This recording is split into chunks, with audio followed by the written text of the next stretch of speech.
안녕하세요. 연애대학 심리학과 신박사입니다. 오늘은 짝사랑하는 상대방에게 절대 하면 안 되는 행동 5가지를 소개하겠습니다. 좋아하는 사람이 있다면 그 사람에게 미움받고 싶진 않죠? 하지만 의외로 많은 사람들이 미움받을 만한 행동을 하고 있습니다.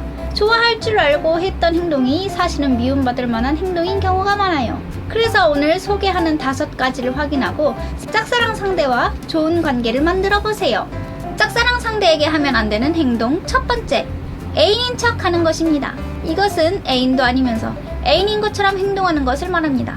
예를 들어 카톡 답장이 늦어진다면 답장이 늦는데 무슨 일 있어? 라고 물어보거나 왜 답장을 하지 않아? 라고 물어보는 것입니다. 이런 발언은 상대방이 느끼기에 애인도 아니면서 왜 이런 말을 하는 거지? 라고 생각하고 답장을 하기 싫어지게 됩니다. 그 외에도 늦지 않게 집에 들어가, 면역력 떨어지니까 비타민 챙겨 먹어, 오늘은 누구랑 놀러 가는 거야? 등의 발언도 주의하는 것이 좋습니다. 상대방을 걱정하는 마음으로 한 말이라도 그런 말들은 부담스럽게 들릴 수 있어요. 만약 부모님이 공부해! 빨리 집에 들어와! 어디 놀러 가는 거야?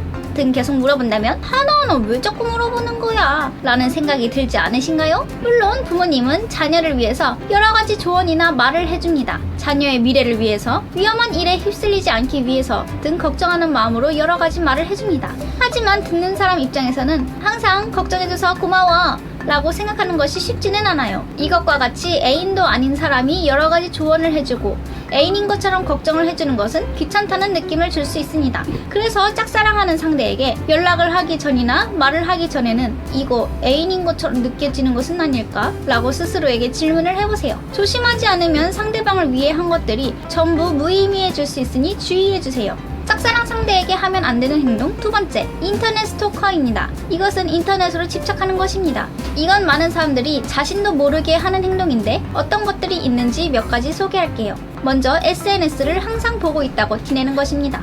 예를 들어 미영아, 너 얼마 전에 하와이 갔더라? 그리고 최근에 일본 여행도 갔다가 곧바로 미국도 갔지? 여행을 좋아하나 보다. 이런 느낌으로 상대방의 SNS를 항상 확인하고 있다고 티를 내는 발언은 하지 않는 게 좋아요. 왜냐하면 상대방은 자신의 행동을 감시당하고 있다고 느낄 수 있기 때문입니다. 그리고 만약 사귀게 된다면 모든 행동을 다 확인받아야 하나? 라고 생각을 하게 될 가능성도 있습니다. 물론 보는 것 자체는 상관없지만 그것을 자꾸 티내는 것이 문제입니다. 나는 너를 항상 보고 있어. 라는 메시지를 부담스럽게 전하기 때문입니다. 또 하나는 짝사랑하는 사람의 SNS에서 영상이나 사진을 다운받아서 보여주는 것입니다. 예를 들어 SNS에서 짝사랑 상대방의 옛날 사진을 다운받아서 너 어렸을 때 엄청 귀엽다 라고 말하며 다운받은 사진을 보여주는 것입니다. 이것도 처음 소개했던 것과 똑같이 감시당하고 있다는 생각을 주기 때문입니다. 게다가 그 사진이나 영상을 편집하는 것은 절대 하면 안 되는 행동입니다. 상대방의 SNS를 보는 것은 괜찮지만 너무 티내지 않게 주의해주세요. 짝사랑 상대에게 하면 안 되는 행동 세 번째, 질문 공격입니다.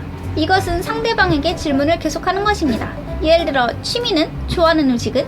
형제 자매는 있어? 쉬는 날에는 뭐해? 등 여러 가지 주제를 연속해서 질문하는 것입니다. 상대방을 좀 더 알고 싶어서 질문을 계속하고 싶다는 생각을 해서 너무 무리하게 질문을 계속하는 행동은 하면 안 됩니다. 특히 이야기를 어려워하는 사람이나 비밀이 많이 있는 사람의 경우에는 그런 질문 공격을 더욱 싫어합니다. 한두 개의 질문을 하는 것은 문제가 되지 않겠지만 질문 공격 수준으로 많은 질문을 한다면 상대방에게 스트레스가 될 수 있습니다. 하지만 질문의 주제가 너무 바뀌지 않는 질문을 한다면 큰 스트레스는 받지 않습니다. 상대방이 좋아할 만한 주제의 질문을 하며 심도 깊게 대화를 하는 것이 좋아요. 나만 좋아할 만한 주제의 질문을 한다면 상대방은 불쾌할 수 있습니다. 그래서 상대방이 뭘 좋아하는지 알아보고 대화를 시도해보는 것을 추천합니다. 짝사랑 상대에게 하면 안 되는 행동 네 번째, 자기 추천을 하는 것입니다. 이것은 대화를 할 때 너와 어울리는 사람은 나야 나 라는 느낌으로 말을 하는 것입니다. 예를 들어 상대방이 자유분방하고 기분파의 성격이라 해봅시다. 그런 상대방에게 너같이 자유로운 사람을 감당할 수 있는 사람은 나밖에 없어 라는 느낌으로 말을 하는 것입니다. 또 예를 들어서 상대방이 약속 시간보다 30분 늦게 왔다고 해봅시다. 그때 이렇게 기다려주는 사람은 나밖에 없어 라고 말하는 것도 똑같습니다. 이런 것처럼 너에게는 나밖에 없어 라는 느낌으로 말하면 안 됩니다. 그런 말을 들은 상대방은 마음대로 결정하지만 네가 뭔데, 너 말고 좋은 사람 있어 라고 불쾌한 기분을 줄 수 있기 때문입니다. 그러니 너무 과하게 자기 스스로를 추천하지 말아주세요. 짝사랑 상대방에게 하면 안 되는 행동 5번째, 선언입니다. 이것은 나는 너를 좋아해! 라고 선언을 해버리는 것입니다. 물론 고백을 하는 상황이라면 문제는 없습니다만 고백을 하는 상황이 아니라면 그런 말은 하지 않는 것이 좋습니다. 왜냐하면 고백을 하는 것도 아닌데 좋아한다고 선언을 한다면 사귀는 게 어려워질 수 있기 때문입니다. 자신을 좋아하고 있다는 것을 알게 되면 상대는 당신을 언제든지 사귈 수 있는 사람이라고 분류돼 버릴 수 있습니다. 일단 한번 분류가 되어버리면 원래의 관계로 돌아가는 것은 어려워요. 그래서 좋아한다고 선언을 하는 것은 절대 하지 않는 것이 좋습니다. 오늘 소개한 5가지를 주의해서 짝사랑하는 사람과 좋은 관계를 만들어 보세요.